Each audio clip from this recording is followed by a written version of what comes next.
Hello everyone, तो आपको फिर से स्वागत है एक नई क्लास के साथ जिसमें हम बात करने वाले हैं कृषि पर्यवेक्षक पेपर 2015 मतलब एग्रीकल्चर सुपरवाइजर 2015 में आपसे जो भी क्वेश्चंस एग्जाम में पूछे गए थे उन सभी को यहाँ पर 1 से 60 तक हम बारीकी से सॉल्व करेंगे। इसलिए याद रखिएगा आपको एक एक क्वेश्चन को यहाँ पर एक बार ज़रूर देख लेना है, जिससे कि आपको ये ज़रूर पता चल जाएगा कि आपको कैसे पढ़ना चाहिए और कौन कौन से क्वेश्चन आपसे कहाँ से पूछे जाते हैं। ओके, तो आज की क्लास को स्टार्ट करने से पहले आपको इस जानकारी के लिए मैं आपको बता देता हूं कि यहाँ पर आपके जितने भी ओल्ड पेपर है एग्रीकल्चर सुपरवाइजर के हम यहाँ पर सोल्व करेंगे।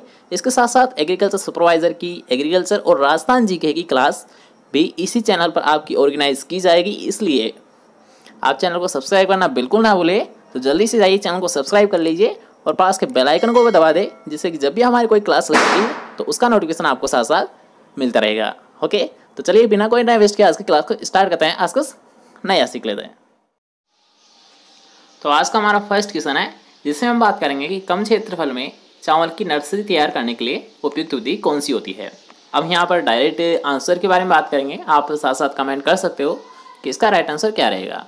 ठीक है, तो फर्स्ट क्वेश्चन में आपसे पूछा गया था कि कम क्षेत्रफल में चावल की नर्सरी तैयार करने की उपयुक्त विधि कौन सी होती है। ठीक है, क्या आपको ध्यान रखना है कि कम क्षेत्रफल तो वो कौन सी विधि होती है। याद रखिएगा वो होती है डेपोक विधि।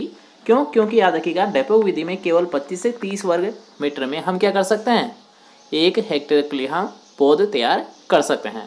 इसके साथ साथ सेकंड पॉइंट यहाँ पर बनता है कि डेपोक विधि में जो पौध तैयार होती है तो इसमें कितना समय लगता है। तो याद रखिएगा इसमें मात्र 11 से 13 दिन के समय में क्या हो जाती है, हमारी पौध तैयार हो जाती है। पौध तैयार का मतलब होता है, याद रखिएगा नर्सरी में जब हम पौध लगाते हैं तो ये खेत में ट्रांसफ़र करने के लिए क्या हो जाती है, उपयुक्त हो जाती है। कितने दिन में? मात्र 11 से 13 दिन में उपयुक्त हो जाती है। ठीक है, क्वेश्चन क्लियर होता है। नेक्स्ट क्वेश्चन की हम बात करेंगे जिसमें आपसे पूछा गया था शुगर केन में प्रयुक्त शुगर शब्द, शुगर केन में प्रयुक्त शुगर शब्द किस भाषा के शब्द से लिया गया है। तो याद रखिएगा ये लिया गया था संस्कृत भाषा के शब्द से।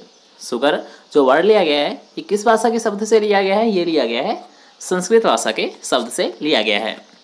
नेक्स्ट क्वेश्चन में हम जानेंगे जिसमें आपसे पूछा गया है कि पूसा जॉइंट किस फसल की महत्वपूर्ण किस्म होती है। तो याद रखिएगा कभी भी अगर आपसे पूछा जाता है पूसा जॉइंट तो ये किसकी वैरायटी होती है, ये होती है बरसीम की होती है। नेक्स्ट क्वेश्चन में हम जानेंगे जिसमें आपसे पूछा गया है कि जैविक मृदा में जैविक पदार्थों की मात्रा कितनी होती है। अब यहाँ पर फर्स्ट ऑप्शन क्या था, याद रखिएगा 20% से अधिक, दूसरे में है 10 से 20%, तीसरे में पूछा गया है 5 से 10% और चौथे में पूछा गया है 5% से कम। तो अब याद रखिए यहाँ पर जो एक चिन्ह दिखाई दे रहा है ये वाला, और एक चिन्ह यहाँ पर दिखाई दे रहा है ये वाला, तो इसका मतलब होता है मान लीजिए यहाँ पर ऐसे करके आपको 5 लिखा हुआ है और यहाँ पर ऐसे करके आपको 5 लिखा हुआ है, तो इसका मतलब क्या होता है और इसका मतलब क्या होता है, थोड़ा सा ध्यान से समझने की कोशिश करना। तो ऊपर वाले का जो मतलब होता है ये होता है 5% से अधिक, मतलब ये क्या दर्शाता है, अधिक को दर्शाता है, मतलब 5 से अधिक होना चाहिए। और ये जो साइन होता है ये क्या दर्शाता है, 5% से कम, मतलब ये कम को दर्शाता है।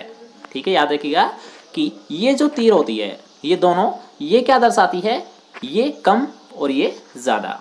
ठीक है, तो अगर हम बात करते हैं याद रखिएगा जैविक मृदा में जैविक पदार्थों की मात्रा तो वो कितनी होती है, 20% से ज़्यादा होती है। कितनी होती है, 20% से ज़्यादा होती है। नेक्स्ट क्वेश्चन में हम जानेंगे जिसमें आपसे पूछा गया है कि राष्ट्रीय जैविक खेती संस्थान कहाँ पर स्थित है। तो याद रखिएगा ये स्थित होती है गाजियाबाद में। कहाँ पर स्थित है, याद रखिएगा राष्ट्रीय जैविक खेती संस्थान ये स्थित है गाजियाबाद में। नेक्स्ट क्वेश्चन की हम बात करेंगे।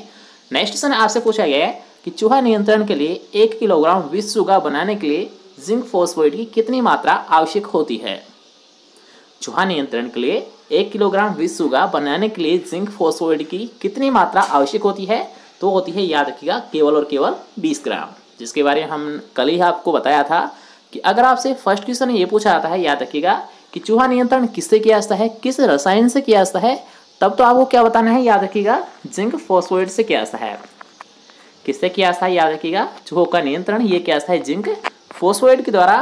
और अगर आपसे पूछता है कि क्या मात्रा रखी जाती है तब आपको क्या बताना है, याद रखिएगा केवल और केवल 20 ग्राम रखी जाती है। ठीक है, क्वेश्चन क्लियर होता है। नेक्स्ट क्वेश्चन के बारे में हम जानेंगे जिसमें आपसे पूछा गया है कि सूखे से प्रभावित क्षेत्रों के लिए ज्वार की उपयुक्त किस्म कौन सी है। क्या पूछा गया है, ज्वार की उपयुक्त किस्म कौन सी होती है।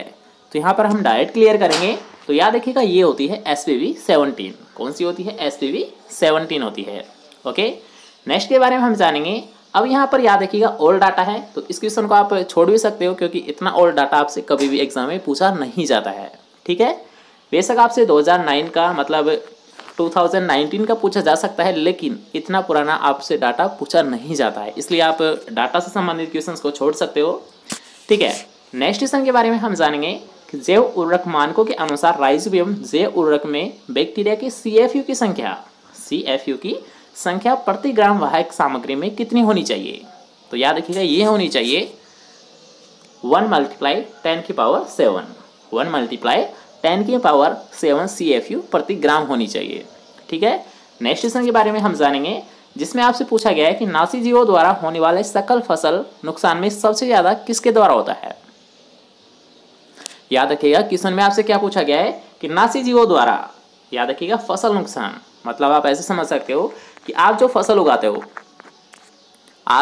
उगाते हो उसमें जितना भी जो लॉस होता है, जितनी भी जो हानि होती है, इनमें सबसे ज़्यादा किसके द्वारा होती है। क्वेश्चन में आपसे ये पूछा गया है कि जो सबसे ज़्यादा हानि होती है किसके द्वारा होती है। तो याद रखिएगा ये होती है जीवाणु के द्वारा होती है। किसके द्वारा होती है सबसे ज़्यादा हानि, ये होती है जीवाणु के द्वारा होती है। ओके, अब यहाँ पर याद रखिएगा नेक्स्ट क्वेश्चन में हम जानेंगे जिसमें आपसे पूछा गया है कि चने का उत्पत्ति स्थान क्या होता है। तो याद रखिएगा चने का उत्पत्ति स्थान क्या होता है, दक्षिणी पश्चिमी एशिया होता है। याद रखिएगा कि चने का उत्पत्ति स्थान, ओरिजिन प्लेस या फिर नेटिव प्लेस किसे माना गया है, दक्षिणी पश्चिमी एशिया को माना गया है। ओके, नेक्स्ट क्वेश्चन के बारे में हम जानेंगे जिसमें आपसे पूछा गया है कि सामान्यतः माइक्रो जल ग्रहण का क्षेत्रफल कितना होता है। याद रखिएगा यहाँ पर आपसे पूछा गया है कि माइक्रो जल ग्रहण का जो क्षेत्रफल है वो कितना होता है। इससे पहले याद रखिएगा, इस क्वेश्चन को करने से पहले आप 5 टर्म को याद रखिए। सबसे पहला होता है मिनी, उसके बाद में आता है माइक्रो, उसके बाद में आता है मिली, उसके बाद में आता है सब मैक्रो और उसके बाद में आता है मैक्रो।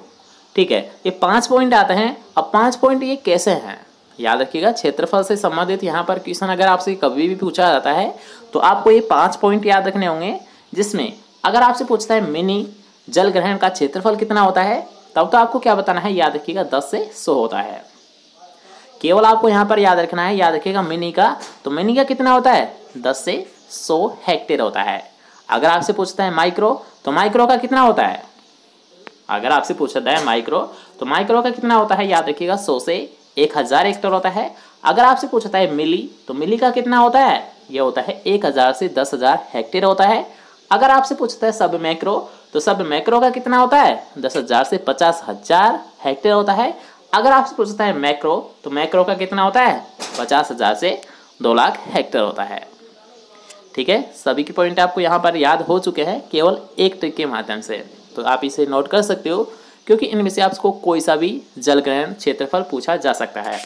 ओके, तो नेक्स्ट क्वेश्चन की हम बात करेंगे। इससे पहले यार इसका जो राइट आंसर है वो कौन सा है, अभी तो आपको बताया कौन सा है, याद रखिएगा माइक्रो का ये होता है 4th ऑप्शन। ठीक है, नेक्स्ट क्वेश्चन की हम बात करेंगे। नेक्स्ट क्वेश्चन यहाँ पर आप देख सकते हो जिसमें आपसे पूछा गया है कि मृदा में सूक्ष्म जीवों की संख्या का सही क्रम क्या है। अब आप अगर कल की क्लास आपने ध्यान से ली होगी तो उसमें आपको बताया गया था कि अगर आपसे पूछा था, याद रखिएगा मृदा में जो सूक्ष्म जीवों की संख्या, तो ये सबसे ज़्यादा किसकी होती है, सबसे ज़्यादा किसकी होती है, तो याद रखिएगा सबसे ज़्यादा होती है बैक्टीरिया की होती है। सबसे ज़्यादा किसकी होती है, बैक्टीरिया की होती है। उससे कम किसकी होती है, एक्टिनोमाइसिटीज, उससे कम फफूंद और उससे कम याद रखिएगा जितने भी जो माइक्रो ऑर्गेनिज्म है वो सब। दोबारा से देख लीजिए, अगर आपसे पूछता है कि मृदा में सबसे ज़्यादा कौन सा सूक्ष्म जीव पाया जाता है, तो आपको क्या बताना है, बैक्टीरिया पाया जाता है। और बैक्टीरिया से कम एक्टिनोमाइसिटीज, उससे कम फफूंद और बाकी सब अन्य। ठीक है, याद रख पाओगे, कोई दिक्कत नहीं है। नेक्स्ट क्वेश्चन के बारे में हम जानेंगे जिसमें आपसे पूछा गया है परीक्षण के लिए मृदा नमूने में मृदा कणों का आकार कितना होना चाहिए।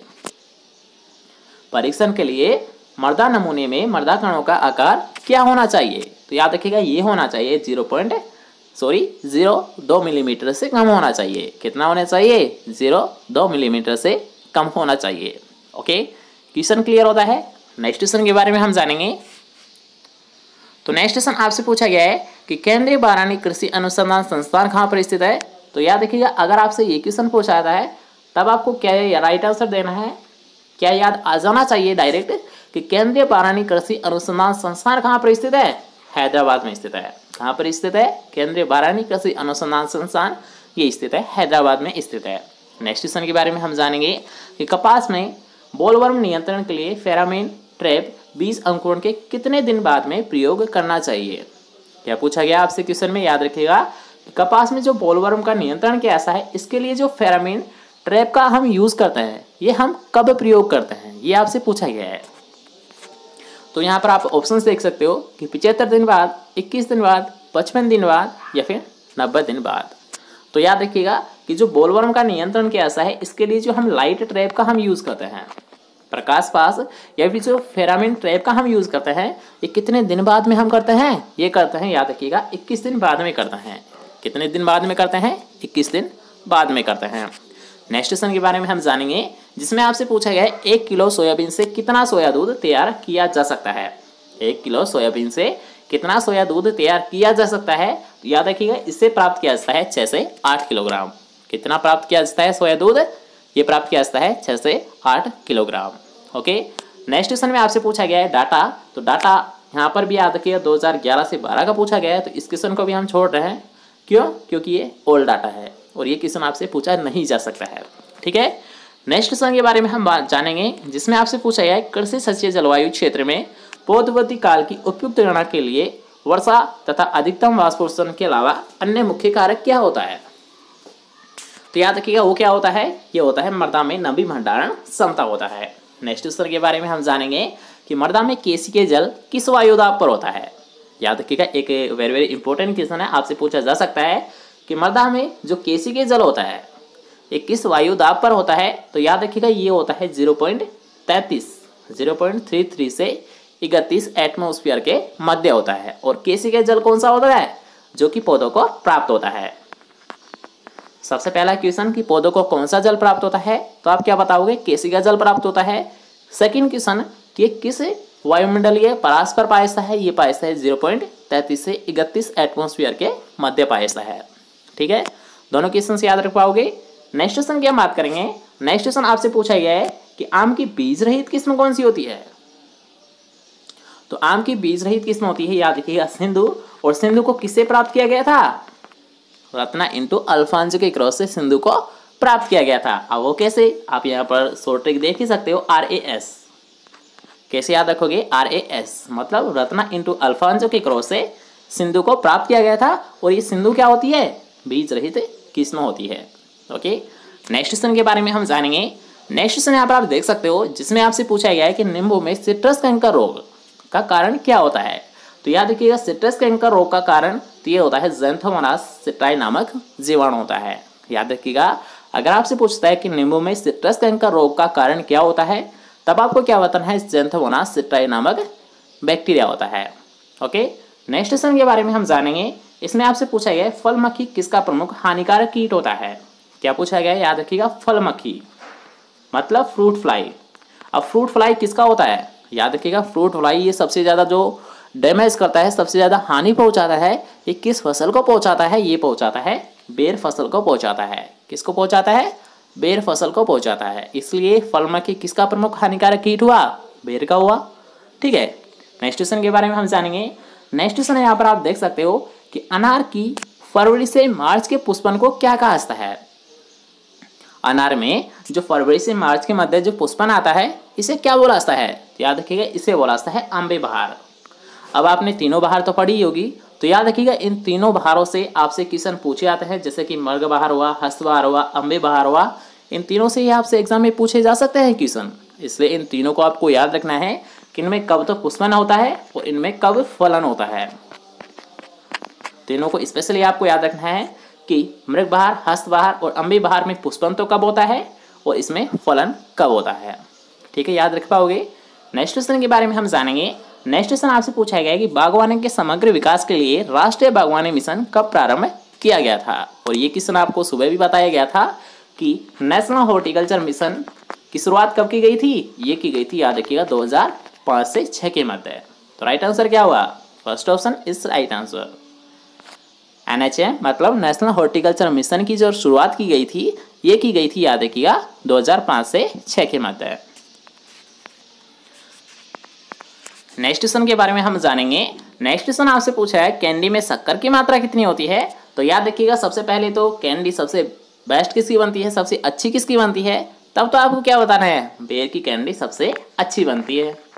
किसकी बनती है सबसे अच्छी, बेर की कैंडी सबसे अच्छी बनती है। और सेकेंड क्वेश्चन अगर आपसे पूछा जाता है तो आपको क्या याद रखना है, याद रखिएगा कि जो इसमें शक्कर की मात्रा होती है ये होती है 65% होती है। कितनी होती है, 65% होती है। नेक्स्ट क्वेश्चन के बारे में हम जानेंगे जो कि एक काफ़ी वेरी वेरी इंपॉर्टेंट क्वेश्चन है। कई बार आपसे एग्जाम में पूछा जा चुका है कि हिसार ललित किसकी किस्में होती है। याद रखिएगा, हिसार ललित किसकी मोस्ट इंपॉर्टेंट वेराइटी होती है, तो ये होती है टमाटर की होती है। किसकी होती है, टमाटर की मोस्ट इंपॉर्टेंट वेराइटी होती है। ओके, नेक्स्ट क्वेश्चन के बारे में हम जानेंगे। नेक्स्ट क्वेश्चन आप देख सकते हो जिसमें आपसे पूछा है राजस्थान में अनार का सेंटर ऑफ एक्सीलेंस कहाँ पर स्थित है। राजस्थान में अनार का सेंटर ऑफ एक्सीलेंस कहाँ पर स्थित है, तो ये स्थित है, याद रखिएगा, डिंडौल जयपुर में स्थित है। कहाँ पर स्थित है, डिंडौल जयपुर में स्थित है। ओके, नेक्स्ट क्वेश्चन के बारे में हम जानेंगे जिसमें आपसे पूछा है गाजर की एशियाई किस्मों में अधिक पाया जाता है। क्या पूछा गया, याद रखिएगा, जो एशियाई जो वेराइटीज होती है इनमें कौन सा पिगमेंट मतलब कौन सा वर्णक सबसे ज़्यादा पाया जाता है। तो अगर आपसे पूछता है गाजर की जो एशियाई किस्में हैं इनमें कौन सा वर्णक तो सबसे ज़्यादा पाया जाता है, याद रखिए एंथोसायनिन नामक जो वर्णक होता है ये सबसे ज़्यादा पाया जाता है। कौन सा पाया जाता है, याद रखिएगा, एंथोसायनिन जो वर्णक होता है ये सबसे ज़्यादा किस में पाया जाता है, गाजर की एशियाई किस्मों में पाया जाता है। नेक्स्ट क्वेश्चन के बारे में हम जानेंगे जिसमें आपसे पूछा गया है पूसा यमदाग्नि किसकी किस्म होती है। तो याद रखिएगा, पूसा यमदाग्नि किसकी होती है, ये होती है गाजर की वेराइटी होती है, किस्म होती है। किसकी होती है, पूसा यमदाग्नि, ये होती है गाजर की होती है। नेक्स्ट क्वेश्चन में हम बात करेंगे। नेक्स्ट क्वेश्चन आपसे पूछा गया है कि अवलेह में कुल घुलनशील ठोस पदार्थ की मात्रा कितनी होती है। तो याद रखिए, इस क्वेश्चन को भी आपको सुबह ही बताया गया था कि अवलेह में TSS मतलब टोटल सोल्यूबल सॉलिड कितना होता है, ये होता है 65% होता है। TSS कितना होता है अवलेह में, टोटल सोल्यूबल सॉलिड, ये होता है, याद रखिएगा, 65% होता है, 65% होता है। नेक्स्ट क्वेश्चन में हम जानेंगे कि लौकी में नर फूलों के अधिक उद्भव का कारण क्या होता है। मतलब अगर मान लीजिए नर पुष्प अगर ज़्यादा आ जाते हैं लेकिन क्यों, इसका रीज़न क्या होता है। तो याद रखिएगा, जो नर पुष्प है इनकी संख्या कब बढ़ जाती है, जब एक तो अधिक तापमान होता है मतलब उच्च तापक्रम होता है, और एक जब हम अधिक नाइट्रोजन का प्रयोग कर देते हैं तब क्या होता है, याद रखिएगा, लौकी में नर फूलों की संख्या बढ़ जाती है। तो राइट आंसर क्या होगा, फर्स्ट ऑप्शन रहेगा। क्यों, क्योंकि याद रखिएगा अधिक नाइट्रोजन और अधिक तापमान के कारण क्या होता है, नर पुष्पों की संख्या बढ़ जाती है। ओके, नेक्स्ट क्वेश्चन के बारे में हम बात करते हैं कि नेक्स्ट क्वेश्चन आपसे पूछा है पौधशाला में मिट्टी शोधन के लिए सबसे उपयोगी रसायन कौन सा है। क्या पूछा गया है, याद रखिएगा क्वेश्चन में कि पौधशाला में मिट्टी शोधन करने के लिए हमें क्या आवश्यक होता है। तो याद रखिएगा, वो होता है फॉर्मेल्डिहाइड होता है। कौन सा होता है, फॉर्मेल्डिहाइड होता है। ओके, नेक्स्ट क्वेश्चन के बारे में हम बात करेंगे। नेक्स्ट क्वेश्चन यहाँ पर आपसे पूछा गया है कि इनमें से विजातीय चुनिए, तो इनमें से अलग को चुनिए। विजातीय मतलब इनमें से अलग को चुनिए जो कि इन तीनों से अलग है। तो याद रखिएगा, यहाँ पर आप एक बार सभी ऑप्शंस को देख लीजिए कि फजली, केसर, दशहरी, फजली, केसर और दशहरी और हलावी। तो याद रखिए, इनमें आपको डिफरेंस मिल रहा है केवल हलावी। क्यों, अब याद रखिएगा, यहाँ पर जो केसर है, फजली है और दशहरी है, ये तीनों ही किसकी ब्रीड होती है, सॉरी किसकी नस्ल होती है सॉरी यार, वेराइटी किसकी होती है ना, क्योंकि फसलों की तो वेराइटी होती है और पशुओं की ब्रीड होती है। ठीक है, तो यहाँ पर याद रखिएगा, फजली हुई, केसर हुई और दशहरी हुई, ये सभी वेराइटी किसकी होती है, ये होती है आम की वेराइटी होती है। लेकिन अगर हम बात करते हैं हलावी, तो हलावी किसकी वेराइटी होती है, ये होती है, याद रखिएगा, खजूर की वेराइटी होती है, मतलब सबसे अलग है। तो राइट आंसर क्या हुआ, खजूर की जो वेराइटी है यही होगा। क्यों, क्योंकि इन तीनों ऑप्शंस के अलावा कौन सी है, हलावी है। ओके, नेक्स्ट क्वेश्चन के बारे में हम बात करेंगे। नेक्स्ट क्वेश्चन आपसे पूछा गया है कि आम की किस किस्म में उत्तक क्षय विकृति अधिक पाई जाती है। मतलब याद रखिए, स्पंजी टिश्यू जो एक रोग होता है, ये सबसे ज़्यादा जो प्रॉब्लम आती है किस वेराइटी में देखने को मिलती है आम की, वो आपको बताना है। दोबारा से क्वेश्चन को देख लीजिए कि आम की ऐसी कौन सी वेराइटी है जिसमें स्पंजी टिश्यू उत्तक क्षय विकृति सबसे अधिक होती है। तो ये होती है, याद रखिएगा, सबसे ज़्यादा अल्फांजो में होती है। किस में होती है, अल्फांजो में होती है। ठीक है, और नेक्स्ट क्वेश्चन के बारे में हम बात करेंगे। नेक्स्ट क्वेश्चन यहाँ पर आप देख सकते हो, जिसमें आपसे पूछा गया है कि फल वृक्षों को लगाने की षट्भुजाकार विधि में वर्गाकार विधि की अपेक्षा कितने प्रतिशत अधिक पौधे लगाए जा सकते हैं।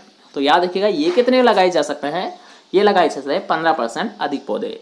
दोबारा से देख लीजिए कि अगर आपसे पूछते हैं वर्गाकार विधि की तुलना में षट्भुजाकार जो मेथड होता है, विधि होती है, इसमें कितने % अधिक पौधे लगाए जा सकते हैं, तो 15% अधिक पौधे लगाए जा सकते हैं।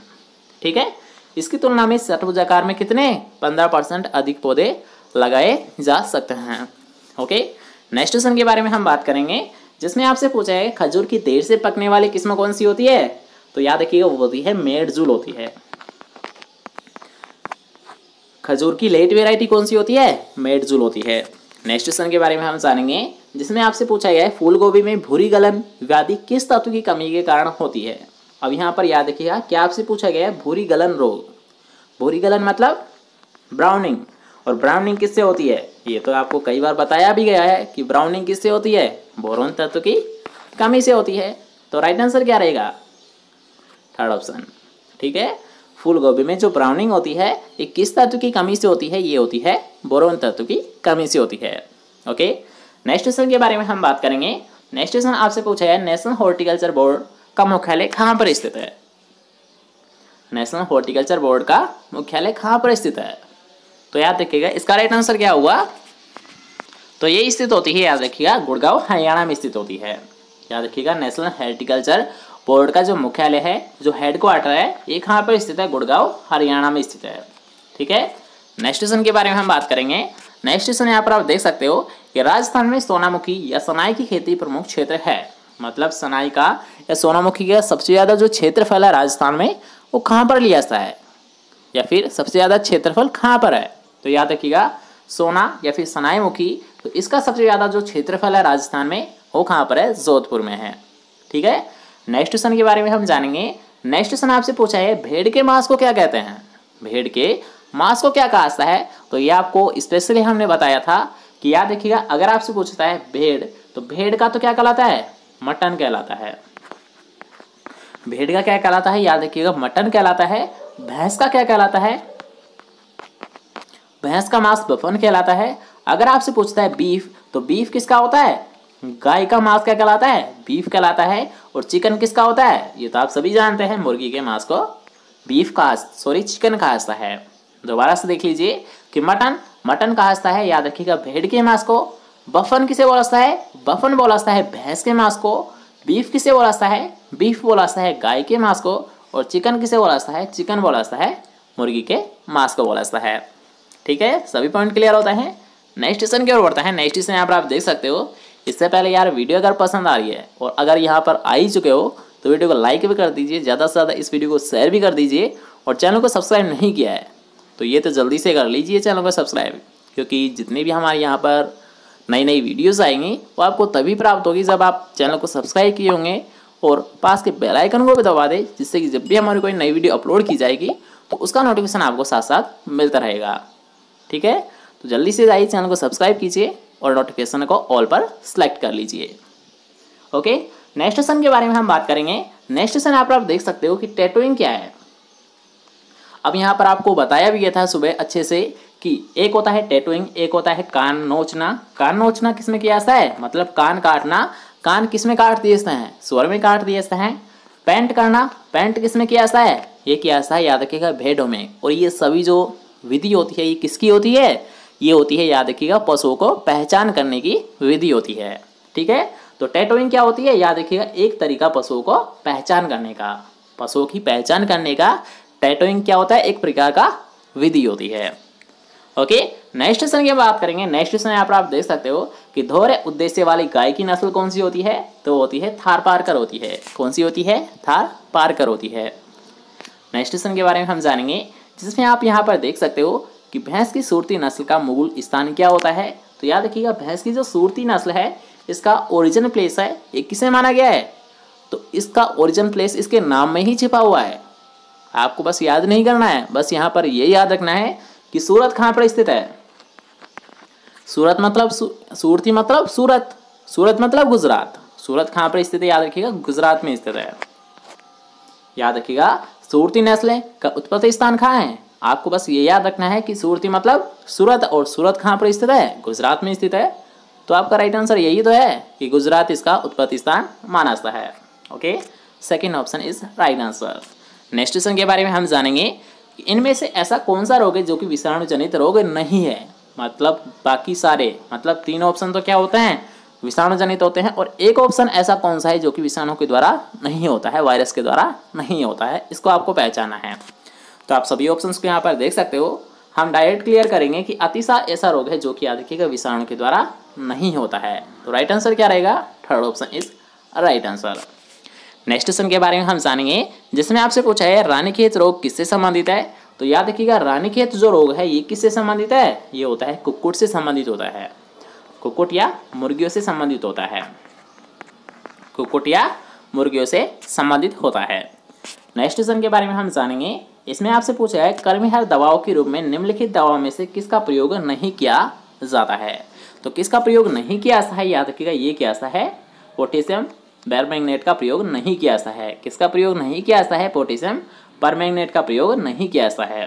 ओके, नेक्स्ट क्वेश्चन के बारे में हम जानेंगे जो कि काफ़ी वेरी इंपॉर्टेंट क्वेश्चन है, काफ़ी इंटरेस्टिंग क्वेश्चन है कि सवाई चाल व तेज दौड़ने वाले बैल होते हैं तो ये किसके होते हैं? याद रखिएगा ये होते हैं नागौरी नस्ल के होते हैं। सवाई चाल और तेज दौड़ने वाले जो बैल होते हैं ये किसके होते हैं? ये होते हैं याद रखिएगा नागौरी नस्ल के होते हैं। ओके, नेक्स्ट क्वेश्चन के बारे में हम जानेंगे कि मादा पशुओं का गर्भधारण का उत्तम समय क्या रहता है। तो याद रखिएगा जो गर्भधारण का मतलब गर्भावस्था होने का सबसे उचित समय किसे माना गया है? तो माना गया है याद रखिएगा कि जब उनके हीट पीरियड आ जाते हैं, पशुओं में जब हीट पीरियड आ जाता है तो इस हीट पीरियड के 12 से 18 घंटे तक का जो मध्यकाल होता है, 12 से 18 घंटे का जो मध्यकाल होता है, इसमें याद रखिएगा सबसे ज़्यादा चांस होते हैं प्रेगनेंसी के। ठीक है, इसलिए आप याद रखिएगा ये क्वेश्चन भी आपसे कई बार एग्जाम में पूछा जा चुका है कि सबसे ज़्यादा जो चांस होते हैं, संभावना होती है, ये किस टाइम रहती है? तो ये रहती है याद रखिएगा हीट में आने के 12 से 18 घंटे का जो बीच का समय होता है, ये सबसे ज़्यादा उपयुक्त माना गया है। ठीक है, याद रख पाओगे। नेक्स्ट क्वेश्चन के बारे में हम जानेंगे कि सर्वप्रथम नवजात बछड़ों या बछड़ियों को क्या पिलाया जाता है। तो याद रखिएगा ये पिलाया जाता है खीस पिलाया जाता है। सर्वप्रथम नवजात बछड़ों या बछड़ियों को क्या पिलाया जाता है? खीस पिलाया जाता है। क्यों? क्योंकि याद रखिएगा नवजात बछड़ों और बछड़ियों में रोग प्रतिरोधक क्षमता विकसित करने के लिए। क्यों? क्योंकि इनमें रोग प्रतिरोधक क्षमता विकसित करने के लिए। ठीक है, नेक्स्ट क्वेश्चन के बारे में हम जानेंगे। नेक्स्ट क्वेश्चन यहाँ पर आप देख सकते हो कि गाय, भेड़, बकरी में इंसाइजर दांत कहाँ पर होते हैं? गाय, भेड़, बकरी में जो कृंतक दांत होते हैं ये कहाँ पर पाए जाते हैं? तो ये केवल याद रखिएगा नीचे के जबड़े में पाए जाते हैं। कहाँ पर पाए जाते हैं कृंतक दांत? केवल और केवल नीचे के जबड़ों में पाए जाते हैं। ओके, नेक्स्ट क्वेश्चन के बारे में हम बात करेंगे जिसमें आपसे पूछा गया है गाय के दूध में वसा का कितना % होता है। तो याद रखिएगा ये होता है 4 से 5%।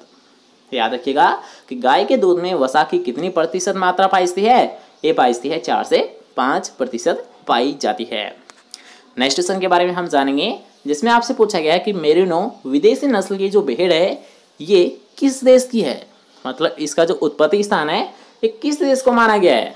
ये क्वेश्चन आपसे पूछा गया है। तो याद रखिएगा अगर आपसे पूछते हैं मेरिनो, तो मेरिनो का जो उत्पत्ति स्थान है वो किसे माना गया है? वो माना गया है स्पेन को माना गया है। किसे माना गया है उत्पत्ति स्थान मेरिनो का? ये माना गया है स्पेन को माना गया है। याद रखिएगा वेरी इंपॉर्टेंट क्वेश्चन है, इसे अभी आप नोट कर सकते हो। नेक्स्ट क्वेश्चन के बारे में हम जानेंगे कि हमारे देश में पशु प्राय किन कारणों से मरते हैं। मतलब यहाँ पर सबसे ज़्यादा पशु तो मरते हैं, लेकिन ये तो आप सभी को पता है, लेकिन क्या आपको ये पता है कि क्यों मरते हैं, इनका कारण क्या होता है? तो उसी के बारे में यहाँ पर इस क्वेश्चन में हम पढ़ेंगे। तो याद रखिएगा कि जो पशु सबसे ज़्यादा मरते हैं इनका कारण क्या होता है। सभी ऑप्शंस को एक बार सही से देख लीजिए क्योंकि ये सभी कारण होते हैं। कौन कौन से होते हैं? असंतुलित व अल्पाहार, दूसरा कारण होता है दवा व चिकित्सा के अभाव से, तीसरा होता है परजीवी के प्रकोप से। मतलब याद रखिएगा पशु सबसे ज़्यादा क्यों मरते हैं? क्यों? क्योंकि यहाँ पर असंतुलित व अल्प आहार दिया जाता है पशुओं को।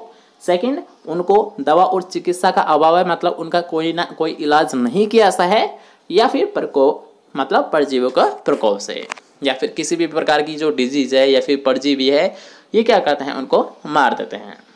ठीक है, ये कारण होते हैं मुख्यतः सबसे ज़्यादा पशु मरने के। नेक्स्ट क्वेश्चन के बारे में हम जानेंगे। नेक्स्ट क्वेश्चन यहाँ पर आप देख सकते हो, जो कि काफ़ी एक वेरी वेरी इंपॉर्टेंट क्वेश्चन है और ये भी क्वेश्चन आपसे कई बार एग्जाम में पूछा जा चुका है कि ट्रोकार कैनुला किस रोग से संबंधित है। तो याद रखिएगा, ट्रोकार कैनुला ये किस रोग से संबंधित है? ये रोग से संबंधित होता है टिम्पेनाइटिस या आफरा से संबंधित होता है। ट्रोकार कैनुला किस रोग से संबंधित है? याद रखिएगा, ये स्थित होता है, मतलब ये संबंधित होता है टिम्पेनाइटिस, जिसे आफरा भी बोला जाता है, इससे होता है। अब आफरा क्यों होता है, सेकंड क्वेश्चन में हम ये जानेंगे। तो यहाँ पर आपसे पूछा गया आफरा एक रोग है जीवाणुजनित, विषाणुजनित, फफूंदजनित या फिर आहार जनित।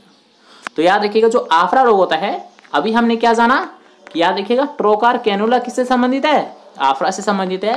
लेकिन क्या आपको ये पता है कि आफरा क्यों होता है, इसका कारण क्या होता है? तो याद रखिएगा, आफरा होने का जो कारण होता है ये होता है हल्का या फिर हरा चारा को सबसे ज़्यादा अगर पशु खा जाते हैं, हल्का या फिर जो हरा चारा है इसे अगर अधिक मात्रा में पशु खा जाते हैं तो इससे क्या होता है, उनके पेट में क्या होती है, हल्की सी स्वेलिंग आ जाती है, हल्के से फूल जाता है। तो इसी को बोला जाता है आफरा आना। मतलब ये किससे संबंधित है? याद रखिएगा, आहार जनित एक रोग होता है। आफरा क्या होता है? आहार जनित एक रोग होता है। क्यों? क्योंकि इसमें याद रखिएगा, अगर पशु हरा चारा अधिक मात्रा में खा जाता है तो उससे क्या होता है, उसके पेट पर हल्की सी स्वेलिंग आ जाती है या फिर हल्का सा फूल जाता है। ठीक है, क्वेश्चन क्लियर होता है। नेक्स्ट क्वेश्चन के बारे में हम जानेंगे, जिसमें आपसे पूछा गया है कि फाउल पॉक्स किससे होता है। तो याद रखिएगा, अगर आपसे पूछता है जो कुक्कुट पॉक्स जो रोग होता है ये किसके कारण होता है, तो ये होता है वायरस के कारण होता है, विषाणु जनित रोग होता है। नेक्स्ट क्वेश्चन में हम जानेंगे कि ऐसी कौन सी भैंस की नस्ल है जिसके सींग छोटे और जलेबी के आकार के होते हैं। ऐसी कौन सी नस्ल है भैंस की जिसके सींग छोटे और जलेबी के आकार के होते हैं। तो ये तो क्वेश्चन आपको सुबह ही बताया गया था, तो इसमें तो आपको कोई दिक्कत आने ही वाली नहीं है। तो याद रखिएगा, ऐसी कौन सी नस्ल है जिसके सींग जलेबी के आकार के होते हैं, तो वो होती है, याद रखिएगा, मुर्रा होती है। कौन सी होती है? मुर्रा नस्ल होती है, जिसके सींग क्या होते हैं, जलेबी के आकार के होते हैं। ओके, नेक्स्ट क्वेश्चन के बारे में हम जानेंगे, जिसमें आपसे पूछा गया कि पशुओं को आंतरिक परजीवी मारने के लिए कृमिनाशक दवा पिलानी चाहिए। मतलब वर्ष में एक बार, प्रत्येक महीने में, वर्ष में 2 बार या फिर साल में 2 बार या फिर 2 वर्ष में 1 बार। आपको क्या लगता है कि जो हम परजीवी मारते हैं, आंतरिक परजीवी, इनको मारने के लिए जो दवा हम पिलाते हैं पशुओं को, ये कितने साल या फिर कितने टाइम में उनको पिलानी चाहिए? तो याद रखिएगा, ये पिलानी चाहिए 1 साल में कम से कम 2 बार। कितनी पिलानी चाहिए? याद रखिएगा कि आंतरिक परजीवी अगर आपको मारनी है वास्तव में, तो आप क्या करोगे, वर्ष में 2 बार तो केवल याद रखिएगा आपको कृमिनाशक दवा पिलानी है पशुओं को। ठीक है, इससे कम ना इससे ज़्यादा।